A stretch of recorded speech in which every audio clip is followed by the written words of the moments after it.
Hello বন্ধুরা, এখন আমার স্নান হয়ে গেছে। এখন আমি সূর্য প্রণাম করব, তারপর ঠাকুর ঘরে দেখা হচ্ছে। চলো, টাটা। তো বন্ধুরা দেখো, আমার সূর্য প্রণাম করা হয়ে গেছে। এখন আমি ঠাকুর ঘরটা খুব ভালোভাবে মুছে নেব। ঠাকুর ঘর মোছার পরে আমি ফুল তুলে নেব, ঠাকুরের বাসন মেজে নেব। তো তার আগে কিছু কথা বলে নিই। আমাদের যে মন্দিরটা আছে দেখছো, মা কালী, আমাদের মা দক্ষিণা মা কালী। হ্যাঁ, আর আমাদের মন্দিরটা দক্ষিণা মা কালীর যে মন্দির আছে দক্ষিণেশ্বরে, ওই আদলেই তৈরি করা হয়েছে। আর আমাদের মা কালী অনেক জাগ্রত। তোমরা বন্ধুরা সবাই মাকে মন থেকে প্রণাম করবে, দেখবে সব মনের আশা তোমাদের পূরণ হবে। এবং মা আমাদেরও সব মনের আশাই পূরণ করেছেন। আর দেখো, এই যে তুলসী তলাটা দেখছো, আমি এখন এই তুলসী তলাটা সুন্দর করে মুছে নেওয়ার পরে আমি আমাদের পুকুর ঘাটে গিয়ে ঠাকুরের বাসন কটা মেজে নেব। এরপর দেখো বন্ধুরা, আমি ঠাকুরের বাসনগুলো মেজে নেব। দেখো পুকুরের ভিউটা। তো বন্ধুরা দেখো, আমি গাছে ফুলগুলো তুলে নিচ্ছি। আর আমাদের তুলসী তলায় দেখবে, ওই তুলসী গাছ যেখানে লাগানো আছে ওখানে একটা ধানের শীষ উঠেছে। ওইটা হঠাৎই হয়েছে মা লক্ষ্মীর আশীর্বাদে, মা কালীর আশীর্বাদে। হ্যাঁ বন্ধুরা, ওটা একটা অবাক দেখো, আমি ঠাকুরের খাবারগুলো এখন দিয়ে নেব।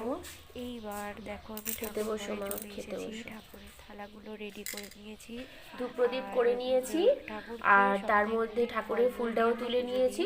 এবার মাকে সাজিয়ে দেব, পুজো দিই। সাথে আমার ছোট ছোট গোপু সোনারাও আছে। দেখো, ওই দেখো টুপিগুলো আমি খুলে, কি অবস্থা হয়েছে আমার গোপুর, এই যে দেখো। তো চলো বন্ধুরা, এখন ঠাকুরকে আমি ধূপ প্রদীপের আরতিটা করে নিই।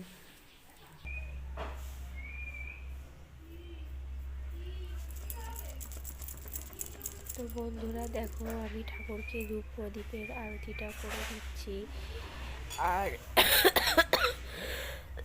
প্রচুর কাশি হয়েছে জানো তো বন্ধুরা। দেখো, আমি ঠাকুরকে এবার লাল জবা ফুল দিয়ে সাজিয়ে নেব। ঠাকুরের ঘটের মধ্যে ফুল দিয়েছি, এবার ঠাকুরের মায়ের চরণে ফুল না দিলে আমার ঠিক পুজো করে মন ভরে না। তো আমি ঠাকুরের পায়েতে ফুল দিয়ে নিলাম। এরপর আমি প্রদীপের আরতিটা করে নেব।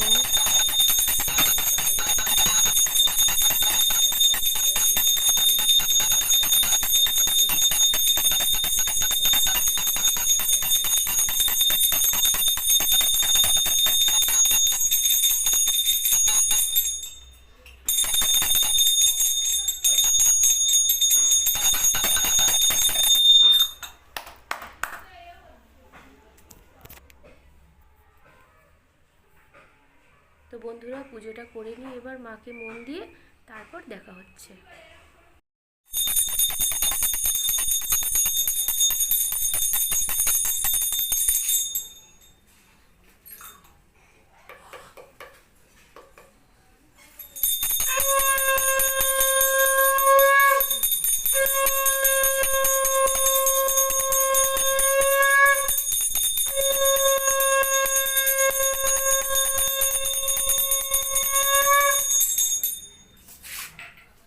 বাকি আছে।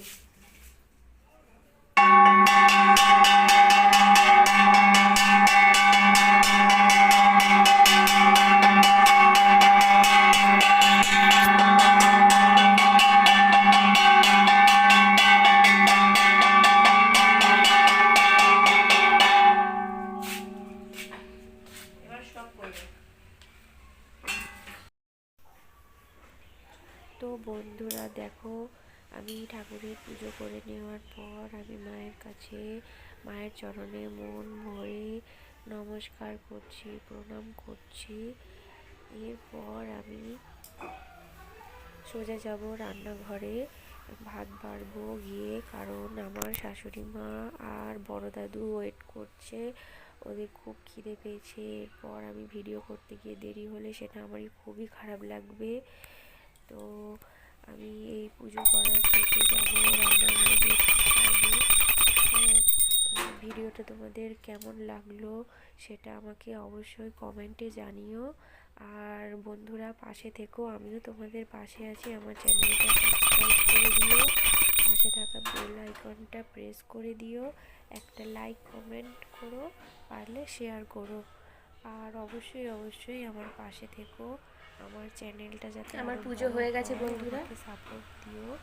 কারণ এরপরে আমি দেখা হচ্ছে। ইউটিউবে এই নতুনই বলতে পারো। তো পাশে থেকো, ভালো থেকো, সুস্থ থেকো বন্ধু।